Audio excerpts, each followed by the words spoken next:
ang DOE. 2 days lang. Tama ba yun? Parang wala kayong urgency sa katawan, ayos lang. Can you please explain the rationale for this madness? At nagagalit ang tao, 2 araw lang kayo magtatrabaho sa harap ng krisis?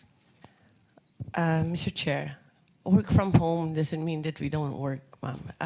We work every day. We meet every day. Thank you very much. Of course, we have many comments about both the presentation of Secretary Balisacan in view of our experience in the past of the 2 oil shocks referred to in the 70s. It was very clear then that there would be a short-term plan which would comprise immediate relief as well as demand reduction and fuel efficiency. So 3 bagay yun dati, no? So maliwanag nun. Ngayon parang patse-patse, kulang-kulang yung ating plano, maliwanag yun. So unang-una yung energy stockpiling, ano? In addition to stability, I would enjoin everyone to also look for expansion because we don't know how long this is going to last. And one of the key efforts then, as mentioned by Secretary Garin, was diplomacy. Appropriately, we have Secretary Lazaro. However, hindi ko maintindihan kung bakit magpepermiso pa tayo sa US para lang bumili sa Russia, samantalang may Russian ambassador naman dito, no? Mabait naman. Are we no longer a sovereign nation with diplomatic relations with Russia, with Iran? Ang Iran was very, very helpful during the Houthi pirates issue with the seafarers. Ang laking tulong nila sa atin. At ganun din ang ASEAN na ang balita, ang Brunei, nagpapadala na ng langis sa ibang LGU, hindi dito. At yung demand-side restriction, syempre, encouraging oil-saving behavior. Baka yung ibang may edad dito, naaalala pa ninyo si Chiquito sa Asyong Aksaya. Siguro maibalik na lahat yan dahil kailangan talaga natin transport restrictions, carpooling. We are making that effort in any case, reduction of speed limits, fuel, and other rationing. Intindihin natin, marami na nating ginawa niyan. At sa medium term, maliwanag yung monetary and fiscal stabilization. As Secretary Balisacan mentioned, we are in a much worse position than we were before COVID. Nevertheless, in the next 5 years, we should be able to improve resilience through institutions and through behavior. And finally, the long term, that's been mentioned repeatedly, structural reform, the energy transition, and so on. Napakaraming dapat pag-usapan. Subalit ako ay tututok predictably, syempre, doon sa agriculture, nandito naman si Secretary Laurel, baka naman matulungan tayo. Dahil alam po natin na nakakapagtaka. Sabi nga ni Senator Marcoleta, bakit tayo na ang pinakamataas sa ASEAN? Nasa 280% increase. Samantalang yung iba, 10 pesos lamang. Ba't ganun? Pati Singapore, mas mura na sa atin. At ang pinakamalala dyan, yung diesel talaga ang lumobo. Ang diesel tumatama na sa agrikultura. We have very, very dismal news today from Pangasinan, from our fishing coastal areas, from Palawan, Zamboanga, Jensan. At ang sabi nga sa Soxargen, 1 to 2 weeks talagang patay na kami. At sinabi talaga na hindi na nila kaya ituloy-tuloy kung hindi pa puputulin yung tax o may gagawing paraan dahil hindi nakakayanin at sirang-sira na yung export contracts natin dahil hindi sila makakapag-deliver. So nais kong tanungin kay Secretary Laurel, mukhang wala naman kayong presentation. Ang daing nila yung second oil importation ng 320,000 barrels. Makakakuha ba ang fishing sector dito? Kayo ang expert sa fishing. Ano po ang masasabi natin? Pati yung ating mga magsasaka, nakaraang buwan, anihan. Yun, problema sila. Diba? Kasi nga, anihan, wala namang mabiling krudo. Ngayon, ito naman fishery sector natin, nag-open season noong Pebrero, kailan ba? biglang wala na talagang mabili na ma-afford. Ano bang magagawa natin para sa kanila? Mr. Chair, may I? Go ahead, Secretary Tiu Laurel. Madam Senator. Basically, talagang titirik talaga yung ating fishing sector, lalo na yung commercial. Let's say, talking about General Santos fishing operators dahil ating 40% to 50% yung kanilang cost of production based on fuel. Ngayon, nasa 70-80% na ang cost of production on fuel. Kung hindi tatama ang presyo at 150 pesos per kilo ang kanilang benta, they will surely lose yung tinatawag na landed selling price. Pero ano magagawa natin? Ako, alam ko na nagbigay kayo ng 3,000 sa mga fisher folk families. One time, big time lang yung 3,000 at gano'ng katagal yun.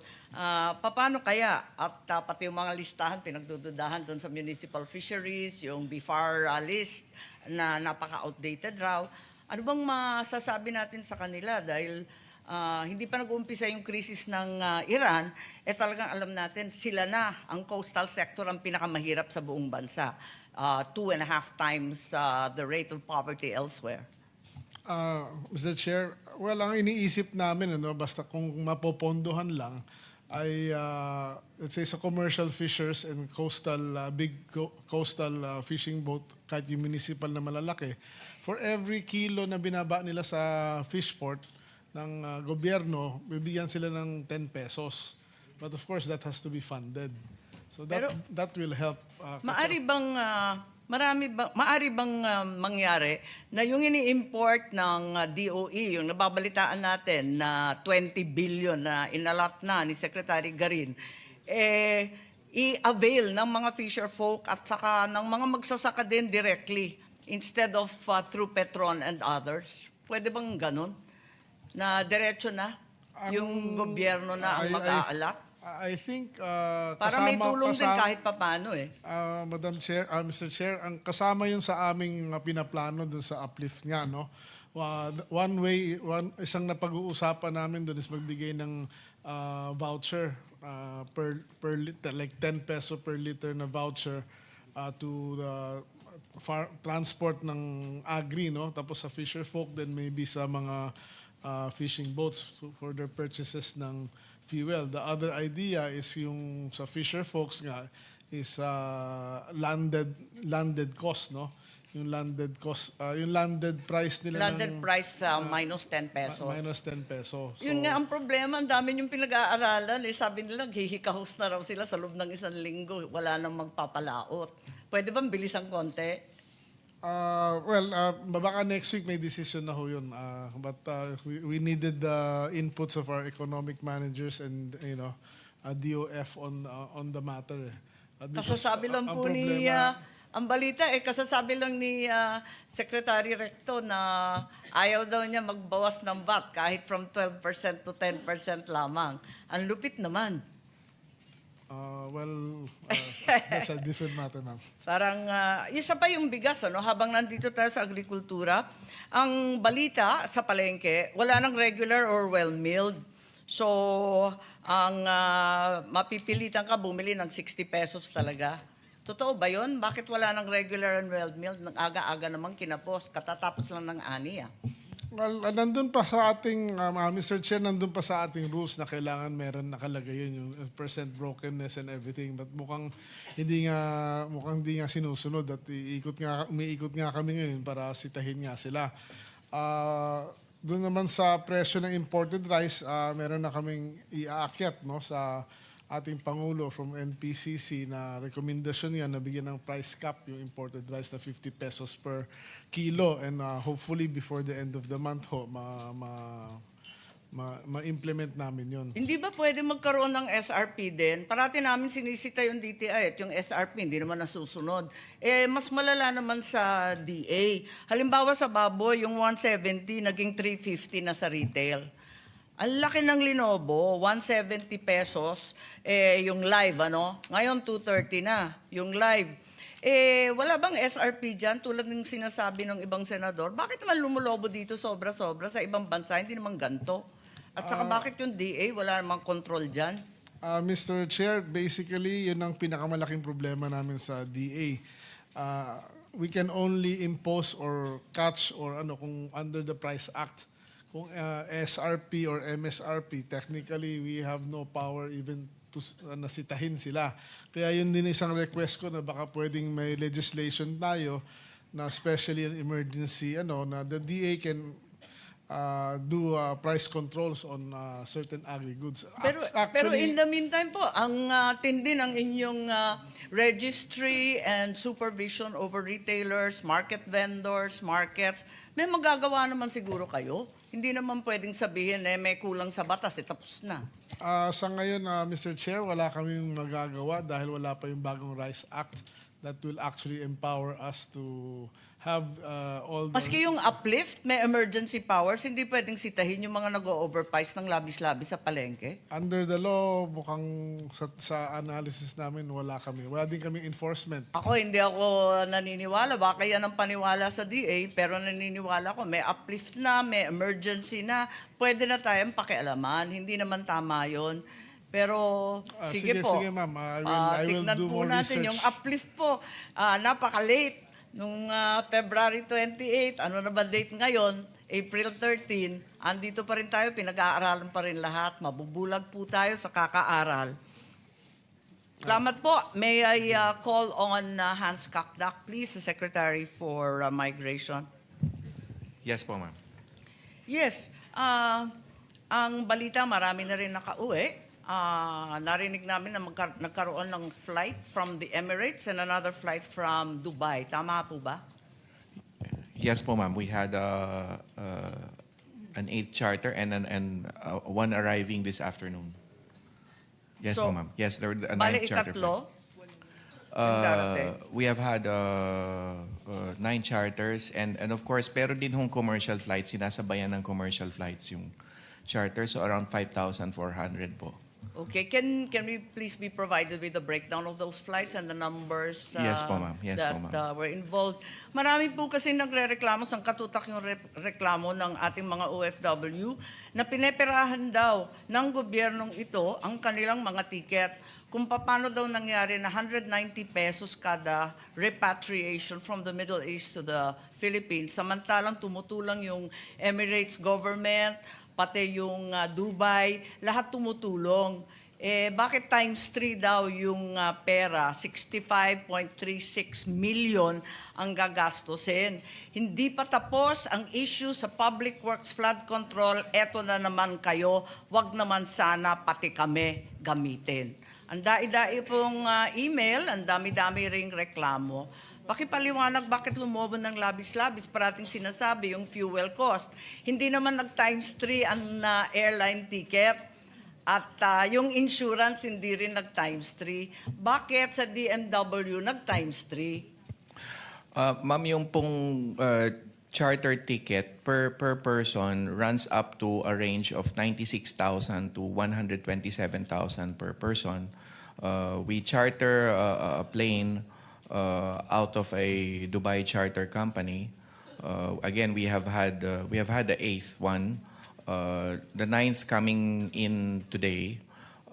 Chartering is our deemed method to bring people home faster. Dahil po dito, in a span of 5 to 6 weeks, nakapagpauwi po tayo ng 5,400 OFWs and their dependents. It will entail a cost, ma'am, to charter a flight. If we did this commercially, there's only one airline out of Dubai, and that's EK. It will take a bit more time. Ang estimate namin, maybe 3 to 4 weeks to bring in the same amount we brought in through charter. But having said that, ma'am, with the current ceasefire, nag-open up na yung seats. So we Kaya nga are... nagtataka kasi yung ating mga OFW kung bakit ganyan, samantalang yung mga gobyerno doon sa Middle East, tumutulong naman. at halos cost na lang daw binibigay. Alam nila yan, trabaho sila sa airline eh. Kaya nagtataka sila. Kung pwede, nananawagan tayo sa mga oil companies na mag-unbundle ng kanilang price increases at nananawagan rin tayo sa DMW na i-unbundle itong mga cost ng ticket. Kasi pakiwari ng ilang OFW, sila pa yung ginagamit na kumita, na magkurakot. Pangit po yung dating eh.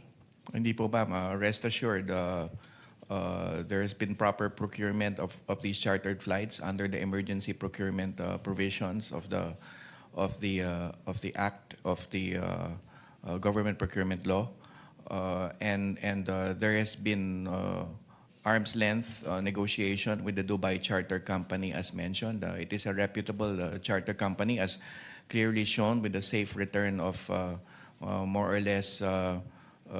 Over 4,000 OFWs. Rest assured, ma'am, we are always open to audit, have been since day one. But rest assured, ma'am, bukas po ang mga libro natin in terms of any investigation on the costing. As I said, chartering has always been the fastest way to bring people home. And that is the reason why we resorted to chartering. Having said that, ma'am, again, we are partnering this with commercial flights which are beginning to open up. PAL will now start landing, as we understand, in the Middle East. So this will vastly help po, ma'am, sa pagpapababa ng costing natin. But the short answer, ma'am, is we are open always to audit and investigate. Napakaraming reklamo, no? Patulong na lang sagutin ng ating mga Yes, ma'am. OFW. Kasi nga, sabi nila, wala pa sa 60,000 pesos yung ticket dati, bakit naging 190? Wag naman daw ganon. Parang labis-labis. Marami pang magtatanong. May isa na lang huling hirit ako kay Secretary Garin. Alam natin, ang lead agency ng department ng krisis na ito, ang inaasahan na tutulong at tututok sa krisis ng langis ay ang Department of Energy. Tama po ba? Pati yung attached agencies, they're supposed to take the lead in handling the energy crisis as we understand it today, including ERC, NAPOCOR, lahat ng narito, higit sa lahat PNOC with legendary reserves kung saan man sila. And this is stated in your mandate. And the President also wrote that, in fact, there would be a cutting back in government agencies to 4 days. However, I am in possession of Department Order DO 2026-03-0006, under which the department, through the order of the Secretary, has adopted only 2 days of on-site work per week, with only 50% of DOE officials and employees reporting. And the rest is all work from home. In comparison to Memo Circular 114, they were mandated for a 4-day on-site work arrangements. Our private companies, in order to make a living and to stay above water, have chosen to stay on site 5 days. Hindi sila nagbabawas. Only a few companies like Del Monte and Aboitiz, nagbawas nga Monday naman to Thursday. Ang DOE, 2 days lang. Tama ba yun? Parang wala kayong urgency sa katawan, ayos lang. Can you please explain the rationale for this madness? At nagagalit ang tao, 2 araw lang kayo magtatrabaho sa harap ng krisis? Mr. Chair, work from home doesn't mean that we don't work, ma'am. We work every day. We meet every day, even in weekends. We haven't stopped actually for 8 weeks already. Yan kasi, Hindi po- sinabi ninyo kanina na yung i-accelerate yung approvals. Ang daming nagre-reklamo. Wala daw silang mahagilap sa DOE, PNOC for the approvals of contracts, for the approvals of different projects. Walang tao. 2 araw lang. Di nila alam kung sinong papasok, sinong hindi. Doon pa sa 2 araw, kalahati lang daw papasok. 50% daw yung memo ninyo. Bakit ganun? Kayo inaasahan. Namamatay na yung tao ng gutom, hindi na makapaghanap buhay. Wala nang ani, wala nang pagkain. At ang DOE ay nagbabakasyon. Tama ba yun? Mr. Chair, hindi po nagbabakasyon ng DOE. I mean, we work from 8 up to 8 in the evening, doing meetings and doing everything that we can do just to keep our country sufficient in supply and monitor the prices. All of them are working even harder now than we kahit ano. Dapat lang po, dapat lang. But how does DOE manage the crisis if half of its personnel is away? Kahit i-zoom mo pa yan nakatakot-takot, kung nangangalahati lang at 2 araw lang, yan lang talaga maaasahan. Anong klase yan? Lahat ng gobyerno, 4 na araw. Ang sabi ng Pangulo, 4 na araw. Ang private company, wala ngang tapang na magsara kahit 1 araw sa nervyos dahil ang sama ng kalagayan natin. Bakit kayo 2 days? 2 days, ma'am, because we are aware that we have to save energy and electricity in this. From the get-go, we wanted to Sa push. sobrang saving naman ninyo, Secretary Garin, hindi naman yata tama na walang pumapasok yung mga oil stakeholders, lahat ng umaasa na makabili ng mas murang langis, walang mahagilap sa DOE. Wala raw katao-tao sa PNOC. Wala daw tao sa ERC. Ano ba ito? Mr. Chair, the bureau that's OIMB, that's downstream, that's there all the time, even on weekends. PNOC is there also. ERC is there also. All the personnel na dapat nag-handle ng mga frontline natin, nandyan, Mr. Chair. Those that are not in the office are continuously working. These are all, we have had a system of e-signatures, and this is not lang. I'm sorry, pero hindi po I mean, you can see naman kung anong pinanggagawa namin over the last 8 weeks. It is not because they are at home and they are not doing anything or nanonood lang ng TV doon or hindi nagtatrabaho. We can show it in our accomplishments, Mr. Chair. Lahat po sila overtime yan. Hindi po nagtigil ang trabaho dahil work from home. The objective of work from home is not to stop working. It is to become more efficient. Ngayon po, we are trying to save for the country para Hindi ba ambag po sinabi kami. ng Pangulo na 4 days? Bakit kayo kinalahati pa yung 4 days?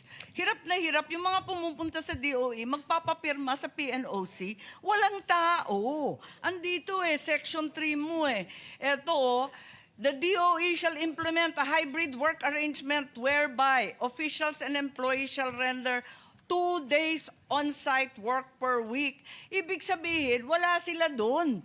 Sino naman ang magtatrabaho? Sinong pipirma? Sinong kakausapin? Sino mag-a-approve ng kinakailangan natin kapag ganyan? Kaya pala, pag nagtatanong kami, wala na kayong sinabi, kundi pag-aaralan, ire-review, babalikan, pagmimitingan. Kasi nga, 2 days a week. Mr. Chair, PNOC is a GOCC, so I cannot speak for them. But I'm speaking in behalf of the Pareho rin po. But all contracts are all on deadline, Mr. Chair. Wala po kaming lahat po ng mga service contracts. They continuously, we only have 30 working days for that to sign, and those are signed before the 30 days. Lahat po ng meetings, we are still ongoing with that. Even our oil companies, our bulk distributors, everyone po, minimit po yan. Wala pong tigil po yan. Even on Friday, we have, I have 6 meetings with all the LGUs, and that doesn't stop us from working.